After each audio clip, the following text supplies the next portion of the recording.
Assassin's Creed Shadows has not been the smashing success Ubisoft needed it to be. At every single turn, it has gotten pointed and laughed at by gamers, and now we have another reason to do so because we're finding out that apparently Expedition 33 has already outgrown Shadows on Steam. I have a few different things to show off, but before I get into the topic, if you enjoy the content I create, check out the links in the description, join the community in my live streams, and consider supporting through Patreon or YouTube memberships. Now, I have streamed both of these games, so I've played both of these games, and Expedition 33 is so much better. I used to really love Assassin's Creed, but I love their older formula when their games actually felt like Assassin's Creed. Now they just kind of feel like modern day slop. Unfortunately, Shadows just didn't sit well with me, whereas Expedition 33 is my game of the year at this point, and I genuinely don't know how anything could top it in 2025, but we're finding out that apparently gamers have spoken with their wallets yet again, because Expedition 33 has seemingly outgrossed Assassin's Creed Shadows' total 6-week Steam revenue in its second weekend,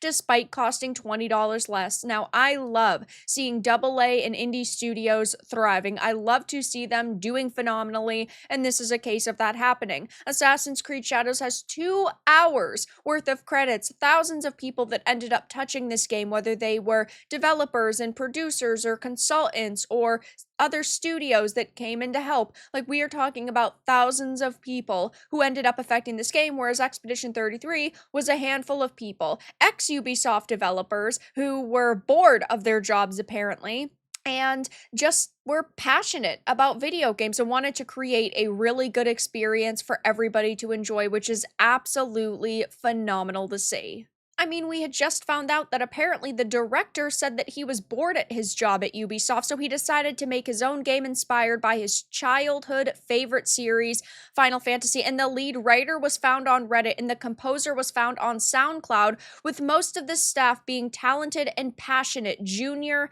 level people, which is crazy to think about, that a few guys just decided, you know what, I'm gonna make this game, and then they all got together. We found a lead writer on Reddit, they said. A lead writer on Reddit that is doing significantly better than the people who are probably getting paid $100,000 a year that still work at Ubisoft actively, which is just insane. But going back to this, we are getting these stats via, as you can see on SteamDB, there are owner estimations, and then there are a few different sites. This is Claire Obscures. It says 673,000 estimated by VG Insights, 993,000 by Gamealytics, and 1.26 million by PlayTracker. If we go on over to Assassin's Creed Shadows, the owner's estimations are much more grim.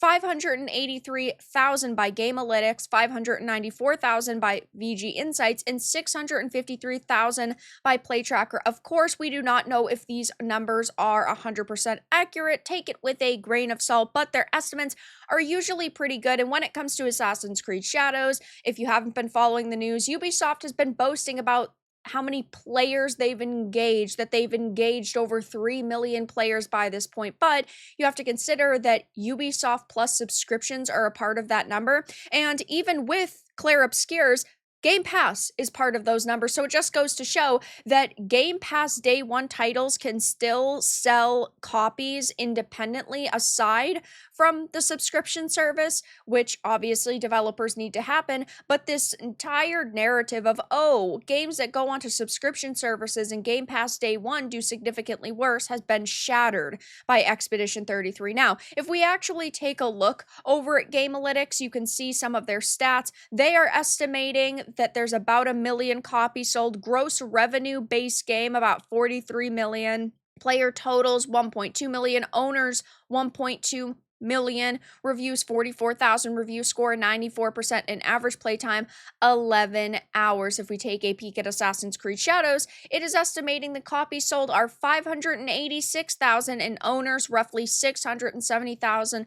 Reviews 20K. So the reviews are already on Steam half of Claire Obscures, which, I mean, definitely speaks for itself.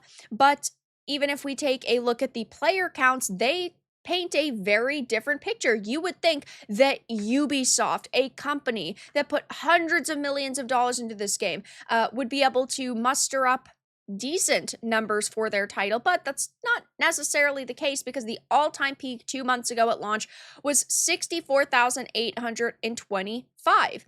Of course, with single player games, people play them, they finish them, and then they move on. Every single player game is going to drop at some point, but they come back when there's DLC launched or new content. We know that they are doing that for Shadows. I don't think that's going to bring a lot of people back, but regardless, right now it's sitting at 6,235, but Claire Obscure is 102,000 players right now, and the all-time peak was actually yesterday at 145 and 63 players, and interestingly enough, a week after release, it had hit another all-time peak, which typically doesn't happen. Usually all-time peaks for games are launch day or launch weekend, but this has, exceeded all expectations and done as good as it possibly could have in every way, shape, and form. And the fact that this game costs $20 less than Shadows just speaks for itself. That, of course, when you have a lower price for something, more people are apt to purchase it. Now that the video game industry is trying to go to $80 as the standard,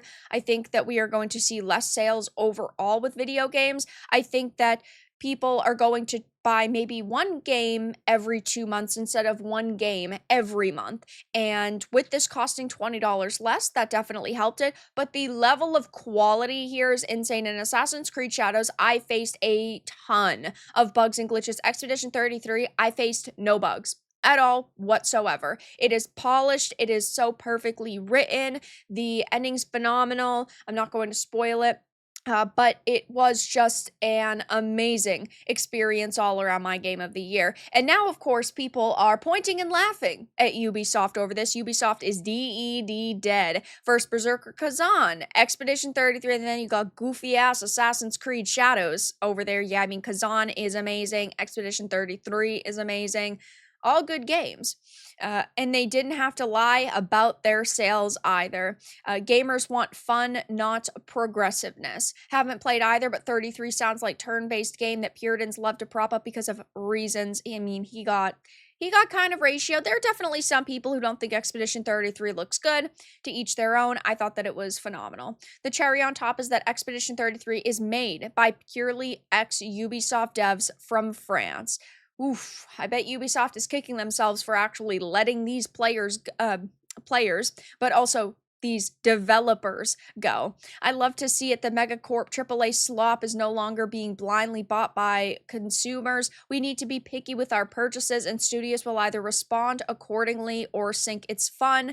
I've been enjoying it this weekend. Quality over DEI, lots of oof GIFs being posted. So you love to see it. You'll love to see indie and AA developers succeed. AAA developers over the years have definitely gotten sloppy with their work. And hey, maybe with games like this, they'll actually come to their senses and go, you know what? It's time that we change our formula back to what made us popular in the first place. I don't have a lot of faith in major companies, but one day they're going to have to wake up or they're going to go under. But that's all that I really had to discuss in this video. Let everyone know your thoughts in the comments below. If you enjoyed this, give it a like, and if you didn't, give it a dislike. I appreciate your support either way, but I'll talk to you all again in the next video really soon.